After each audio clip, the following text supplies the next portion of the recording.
Pour aujourd'hui, on a décidé de vous reparler encore une fois de TikTok en vous partageant notre expérience de créateur sur cette application des enfers. Histoire de s'offrir une nouvelle chance d'être premier des tendances en donnant de l'importance à une application qui, contrairement aux apparences, nous déteste autant que nous la détestons. Mais oui, malgré le fait qu'elle nous ait bien aidés. Parce que oui, rendons à César la salade César, sans elle, on serait toujours à 6582 abonnés. En train d'expliquer à nos parents qu'on n'est pas vraiment des sous-merdes qui ont quitté leur taf juste pour vivre l'illusion d'une vie de rêve. Donc oui, on peut clairement dire que TikTok a été un petit tremplin pour nous, une sorte de trampoline fonctionnel, oui, mais pas très agréable à utiliser, sur lequel tu te prends régulièrement un ressort dans le cul. D'ailleurs, merci à tous ceux qui nous ont découverts sur cette plateforme et qui nous suivent aujourd'hui sur une application que nous apprécions bien plus. Vous nous avez clairement sauvés du jugement éternel de nos familles respectives, arigato gozaimasu. Ouais, ça veut dire merci en japonais, ouais, je suis un peu bilingue, ouais, je regarde régulièrement des hentai, ouais, abonne-toi, ouais, mets la cloche, ouais.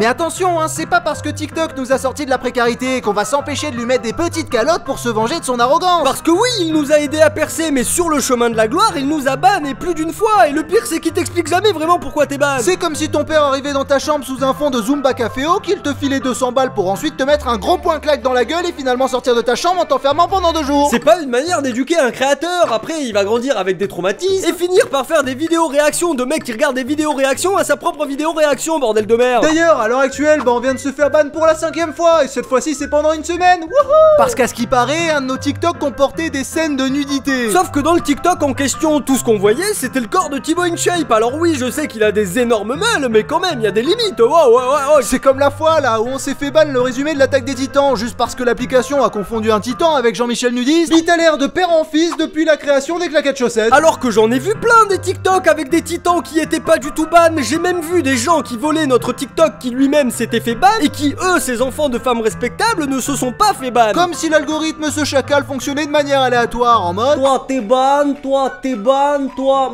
ça va t'es pas ban, toi c'est limite mais ça passe parce que t'es bonne, t'as de la chance. Ah d'ailleurs, pour en revenir à ces petits bâtards qui volent du contenu, eh bien une application respectable essaierait de limiter ce genre de choses en mettant des actions en place du style, je sais pas moi, envoyer le KGB chez eux pour brûler leur freebox, ça me paraît être le minimum. Mais là j'ai l'impression que TikTok en a littéralement rien à battre. Bon oui, vas-y, c'est du vol. Et alors y a quoi? C'est gaulerie quand même, non? C'est quoi, ça part en tendance, rien à foutre. Après j'avoue, je suis mauvaise langue, tu peux quand même signaler une vidéo qu'on t'a volée, mais j'espère que t'es pas en phase terminale d'un cancer de la prostate, parce que tu vas devoir répondre à une série de questions aussi interminables que mon érection matinale. Il est vrai qu'il m'arrive de bander des heures durant. Qui sera là uniquement pour te décourager dans ta démarche et qui se conclura généralement par un échec ainsi qu'un message de TikTok te demandant gentiment d'aller te faire foutre. Et je me rappelle une fois, on a même tenté la méthode diplomatique, en essayant gentiment de raisonner une personne qui avait volé l'intégralité de notre travail. Eh bien j'avais l'impression de parler à un macaque autiste. J'étais en discussion avec un mur qui venait de se faire percuter par un camion. Ce fut l'échange avec un autre humain le moins constructif de toute ma vie. Et pourtant j'ai parlé avec un conseiller pour l'emploi, alors c'est pour dire hein. En gros, la discussion avec ce gars ressemblait à un truc du genre: salut, ouais, je sais que tu voulais pas faire mal, mais est-ce que tu pourrais supprimer la vidéo que tu nous as prise sans nous demander, s'il te plaît? Déjà non, et en plus ça vous fait de la pub en fait, donc je comprends vraiment pas pourquoi ça vous dérange. Non mais en fait, je t'explique, ça peut pas faire de la pub vu que tu nous as pas identifié en fait. Ok, ouais, super ce que vous me dites, mais ça vous fait quand même de la pub, non? C'est marrant parce qu'en fait, à aucun moment tu dis que c'est nous en fait qui l'avons fait, donc là tu t'appropries juste le contenu. Ouais, ok, je veux bien comprendre, mais blablabla.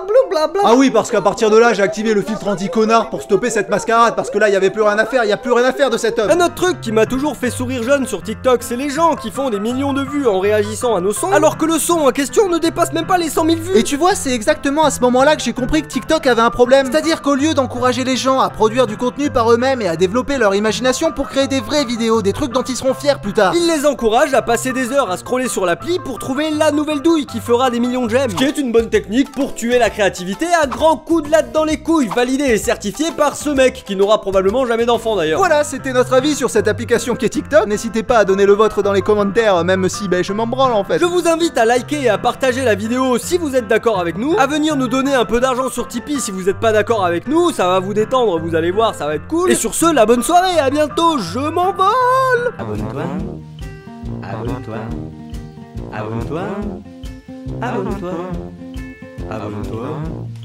abonne-toi, abonne-toi.